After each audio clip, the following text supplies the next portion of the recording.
நண்பர்களுக்கு வணக்கம்.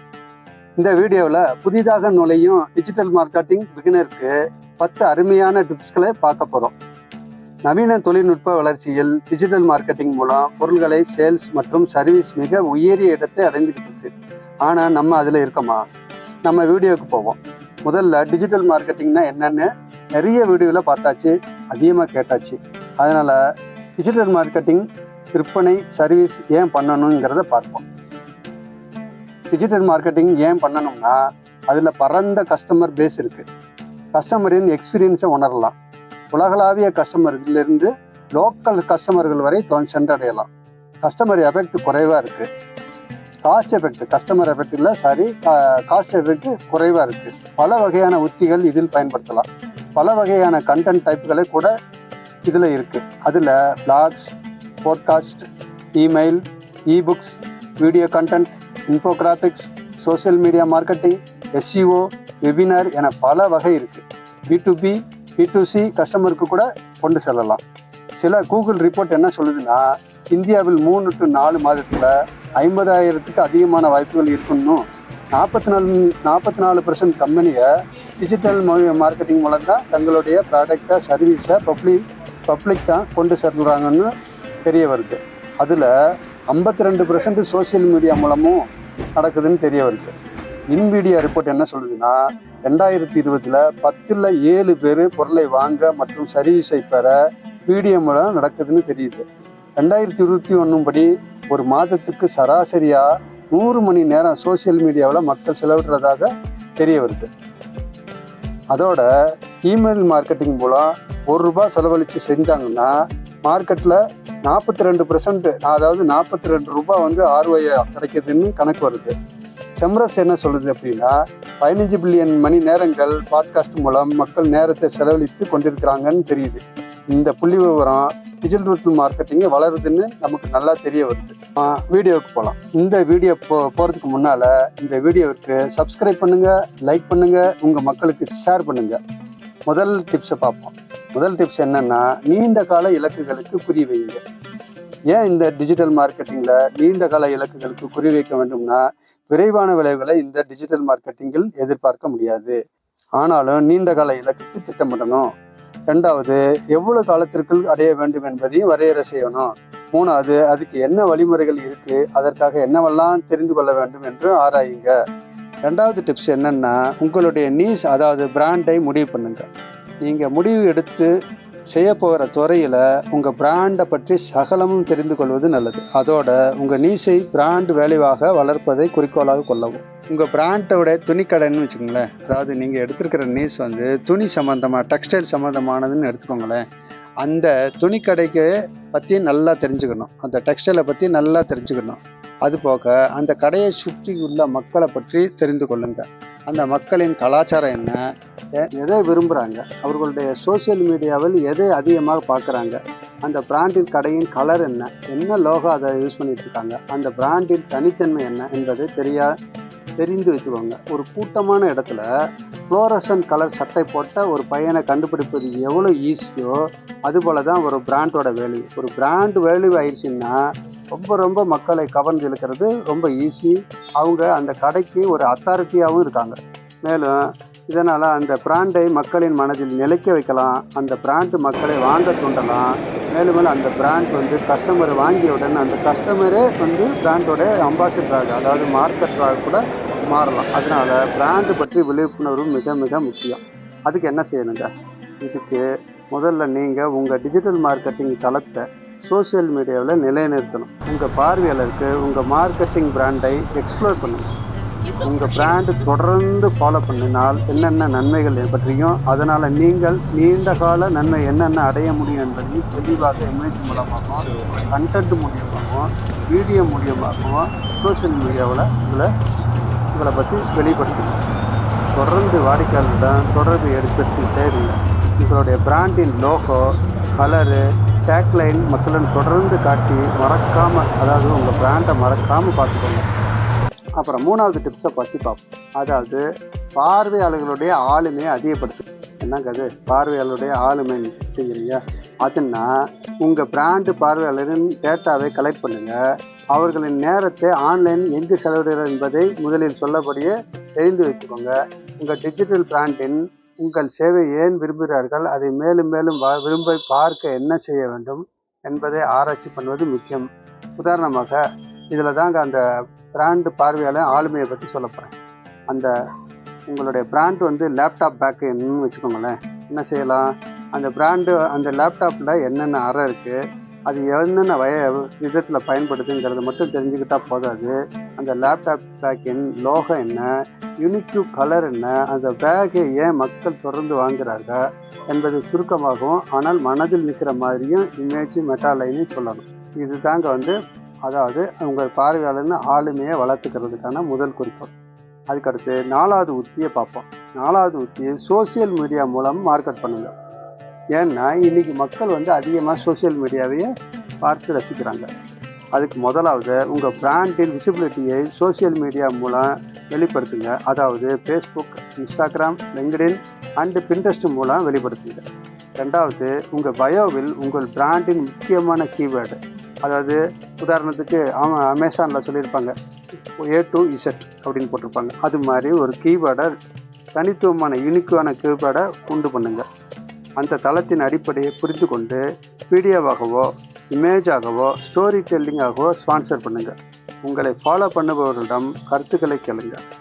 எந்த பொருளையும் சேல்ஸ் பண்ணாதீங்க, வாங்க தூண்டுங்க. அதனால் அதிக வளர்ச்சி உண்டு. அதுக்கு அடுத்து வருகிற 5வது டிப்ஸை பாருங்கள். இந்த 5வது டிப்ஸ் என்ன சொல்லுதுன்னா, SEO நுட்பத்தை பயன்படுத்துங்கன்னு சொல்லியிருக்காங்க. அது நாங்கள் SEO நுட்பம் சர்ச் இன்ஜின் ஆப்டிமேஷன் வாங்க. மக்கள் அதிகமாக கூகுளில் தேடும் அந்த கீவேர்டை உங்கள் பிராண்ட் மார்க்கெட்டில் பயன்படுத்தவும். அதன் மூலம் உங்கள் பிராண்டு கூகுளில் முதல் நிலையில் வர வழிவகை உண்டு. இந்த முறை உங்களது வாடிக்கையாளரை எந்த வழியில், அதாவது உங்களோட கஸ்டமரை வந்து எந்த வழியில் ஈர்க்கலாம் என்பதை நல்லா அறிய முடியும். இதற்கு என்ன செய்யலாம், முக்கியமான வார்த்தைகளை உங்களுடைய கண்டென்ட்டில் சேர்க்கவும். மேலும் அந்த வார்த்தைகள் அதிக சர்ச் வலிமை உள்ளதாக பார்த்துக்கணும். லாங் டைல் கீவேர்டாக இருப்பதாகவும் முக்கியம். 2வது உங்களது கண்டென்ட்டில் மொபைல் ஃப்ரெண்ட்லியாகவும் இருப்பது ரொம்ப ரொம்ப முக்கியம். உங்கள் வெப்சைட்டிலும் உங்கள் சோசியல் மீடியாவிலும் டைட்டில் டேக், அதாவது ஹெட்லைன் டேக், உங்களுக்கு இமேஜ் அனைத்தும் SEO ஃப்ரெண்ட்லியாக இருப்பது மிக மிக நல்லது. 4வது கூகுள் கீவேர்டு பிளானர், செம்ரஸ் போன்ற டூல்களை பயன்படுத்தி அதிகம் தேடக்கூடிய அந்த SEO வேர்ட்ஸை வந்து தேர்ந்தெடுத்து வச்சுக்கோங்க. 6வது டிப்ஸ் என்ன சொல்லுதுன்னா, உங்கள் கண்டென்ட்டின் குவாலிட்டியை மேம்படுத்தி. உங்கள் கண்டென்ட்டின் வீடியோ கண்டென்ட்டாக இருந்தாலும் சரி, இமேஜ் கண்டென்ட்டாக இருந்தாலும் சரி, டெக்ஸ்ட் கண்டென்ட்டாக இருந்தாலும் சரி, உயர்தரமாக இருக்கணும். மக்களை கவனத்தை ஈர்க்கணும். அதே நேரத்தில் அவங்களுடைய அட்டென்ஷனை ஈர்க்கிற வகையில் இருக்க வேணும். இதனால் உங்கள் டிஜிட்டல் மார்க்கெட்டிங்கின் மீடியா டூல்களை வெப்சைட்டாக 2வது இதனால் உங்கள் டிஜிட்டல் மார்க்கெட்டிங் டூலானது வெப்சைட்டாக கூட இருக்கலாம், யூடியூப்பாக கூட இருக்கலாம், இல்லைன்னா மெட்டாவாக கூட இருக்கலாம். எதுவாக இருந்தாலும் சரி, மக்களை அந்த மீடியாவில் நிலைநிறுத்துவதே முதன்மையான நோக்கமாக இருக்கும். அதுக்கு உங்கள் வெப்சைட்டில் டைட்டில், மெட்டா, டிஸ்கிரிப்ஷன், டேக், அதாவது முதல்ல சொன்னபடியே SEO ஃப்ரெண்ட்லியாகவும் முக்கியமான கீவேர்டு யூஸ் பண்ணியும் இருக்கணும். கண்டென்ட் மக்களுடைய பிரச்சனைகளை, குறைகளை தீர்ப்பதற்காகவே தீர்வுகளுடன் கூடிய கண்டென்ட்டாக இருக்கும்படி பார்த்துக்கொள்ளுங்கள். வீடியோவின் சவுண்டு, லைட்டு மக்களின் கவனத்தை ஈர்க்கும் வகையில் கண்டென்ட்டை ஸ்பான்சர் செய்வோம். 7வது இமெயில் மார்க்கெட்டிங். இந்த மார்க்கெட்டிங் பழையதாக தோன்றலாம், ஆனால் இன்னும் நம்பகமான மார்க்கெட்டாக தொடர்ந்து இருந்து வந்துக்கிட்டு இருக்கு. இமெயில் மார்க்கெட்டிங்கில் எவ்வாறு சிறப்பாக செயல்படுவது? முதலில் மின்னஞ்சல் லிஸ்ட்டை ரெடி பண்ணவும். 2வது மின்னஞ்சலில் ஸ்டைலாகவும் எளிமையாகவும் கவர்ச்சியாகவும் அதே நேரத்தில் ரிசல்ட் ஓரியன்டாகவும் இருக்கும்படி வடிவமைக்கணும். 3வது முக்கியமானது, உங்கள் கஸ்டமர் விரும்பும் போது மட்டும் அவங்களுக்கு இமெயில் பண்ணுங்கள், அவங்கள டார்ச்சர் பண்ணிடாதீங்க. 4வது ப்ளீஸ் ரிப்ளை என வரியை சேர்த்துக்கோங்க, ஏன்னா உங்களுக்கு அது ரிசல்ட் ஓரியன்டாக இருக்கும். 5வது இந்த இமெயில் மார்க்கெட்டிங்கில் சிறிய கிஃப்டாக, அதாவது கூப்பன் கோடு, இபுக்கு போன்ற பல சலுகைகளை பட்டன் வடிவில் அறிமுகப்படுத்துங்க. அந்த பட்டனை அமுக்கும் போது உங்களுக்கு ரிசல்ட் கிடைக்கும். 8வது டிப்ஸ் என்னன்னா, டிஜிட்டல் ஆர்ட்ஸ். அதாவது நீங்கள் எவ்வளவு ஆர்கானிக் கண்டென்ட் போட்டால் கூட டிஜிட்டல் ஆர்ட் மூலியமாக நீங்கள் வந்து பெருந்தொகையை செலவிட தேவையில்லை. சிறிய தொகையிலே உங்களது குறிப்பிட்ட வாடிக்கையாளருக்கு உங்களுடைய சேவையை, உங்கள் பொருளை விற்பனை செய்யலாம். இதற்கு கூகுள் ஆட்ஸு, ஃபேஸ்புக்கு, இன்ஸ்டாகிராம் போன்றவற்றை பயன்படுத்திக்கலாம். என்ன செய்யணும்? நீங்கள் விளம்பரப்படுத்த நினைக்கும் பொருள், சேவை சம்பந்தமான வார்த்தைகளை சேர்த்துக்கிட்டு உங்கள் பொருளை வந்து அழகாக ப்ரொமோட் பண்ணலாம். உங்கள் இலக்கு மக்களின் கவனத்தை ஈர்க்கும் வகையில் ஆட் இருக்க வேண்டும். அதே நேரத்தில் உங்கள் விளம்பரம் பலனை தருகிறதா, அதாவது ROI, ரிட்டர்ன் ஆன் இன்வெஸ்ட்மெண்ட்டு எவ்வளோ தருது, அதை என்னென்ன செய்ய வேண்டும், அதிகப்படுத்துறதுக்கு என்னென்ன செய்யணும்னு கற்றுக்கணும். அது ரொம்ப ரொம்ப முக்கியம். அதுக்கடுத்து 9வது டிப்ஸ் என்னென்னா, உங்கள் முன்னேற்றத்தை, அதாவது உங்கள் டிஜிட்டல் மார்க்கெட்டிங் முன்னேற்றத்தை கவனிங்க, அதை ஸ்டடி பண்ணிக்கிட்டே இருங்க. டிஜிட்டல் மார்க்கெட்டிங்கில் உங்களுடைய ஒவ்வொரு செயலையும் கவனிக்க பல டூல்கள் இருக்குது. அதில் முதன்மையான டூலாக நம்ம கூகுள் அனாலிட்டிக்ஸ் இருக்குது. அதை வச்சுக்கிட்டு உங்கள் டிஜிட்டல் மார்க்கெட்டிங்கில் என்னென்ன போக்கில் போய்கிட்டு இருக்கு உங்களை மார்க்கெட்டு, அதை எவ்வாறு மேம்படுத்தலாம் என்பதையும் தவறாமல் கணக்கிட்டே வாங்க. அந்த வெப்சைட் மூலமாகவும், இந்த கீவேர்டு மூலமாகவும் அந்த SEO, ஆப்-பேஜ் SEO சிறப்பாக செயல்படுத்தவும், பேக்லிங்க்ஸு, டொமைன் அத்தாரிட்டி, பேஜ் அத்தாரிட்டியை நன்கு செயல்படுத்தி நீங்கள் உங்கள் பிஸ்னஸை வளர்க்கலாம். அதற்கு என்ன செய்யணும்னா, உங்களுடைய எந்த தலைப்பும், எந்த பேஜில், எந்த ஆடில் பெரிய பலனை தருது என்பதை பார்க்கணும். அதற்கேற்ற மாதிரி கீவேர்டு, அந்த மேலே சொன்ன எல்லாத்தையும் ஃபாலோ பண்ணுங்கள். மேலே உள்ள டேட்டா வைத்து உங்களுடைய டிஜிட்டல் மார்க்கெட்டிங் உத்திகளை வகுக்கவும். பெய்டு ஆட்ஸ் மூலம் உங்களது மார்க்கெட் உத்திகளை அதிகப்படுத்தலாம்.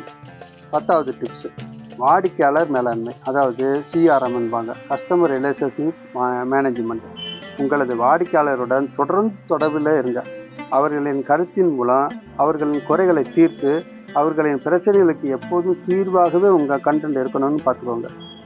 அது கஸ்டமர் உங்களை நாடி இருப்பார்கள். அவர்கள் மேலும் மேலும் கஸ்டமர்களை உங்களுக்கு தானாக முன் வந்து உதவி பண்ணுவார்கள். சரி, என்ன செய்யலாங்க? CRM டூல்ஸை பயன்படுத்தி உங்கள் கஸ்டமர்களின் விவரங்களை சேகரிங்க. அவர்களின் விரும்பும் நேரத்தில் தகவலை அனுப்புங்க. எப்போதும் அவர்களின் கருத்துக்களுக்கு மதிப்பளித்து, அவர்களை மகிழ்வித்து, ஏதேனும் சிறிய சிறிய கிஃப்ட்டுகளை அளித்து கஸ்டமர்களை தக்க வைத்துக் கொள்ளுங்கள். 4, மேலும் அவர்களின் தானாக முன்வந்து கொடுத்த ரெஃபரல்களுக்கு அவர்களுக்கு சிறிதேனும் ஒரு கிஃப்ட்டுகளை கொடுங்க. சம் % கமிஷனை கொடுங்க. அது மூலயமா அந்த ரெஃபரலை நீங்கள் ஒரு கஸ்டமர் ஆக்கலாம். அது மூலயமா வளரவும் செய்யலாம். மேலும் 2024இல் டிஜிட்டல் மார்க்கெட்டிங் நுழையும் நீங்கள் இந்த வழிகாட்டிகள் உதவியாக இருக்கும் என நம்புகிறேன். மேலும் இந்த துறையில் வெற்றி பெறணும்னா ரொம்ப ரொம்ப முக்கியமான ஒரு விஷயம் உண்டுங்க. அது வந்து லேர்னிங் தான். லேர்னிங் பண்ணிக்கிட்டே இருங்க. உங்களை நீங்கள் அப்டேட் பண்ணிக்கிட்டே இருங்க. அனைத்தையும் கற்றுக்கொண்டு உங்கள் வெற்றிகரமான பயணம் சிறப்படைய வாழ்த்துக்கள். வாழ்க வளமுடன். இந்த வீடியோவிற்கு சப்ஸ்கிரைப் பண்ணுங்கள், ஷேர் பண்ணுங்கள், அப்புறம் கமெண்ட் கொடுங்க. ரொம்ப நன்றி.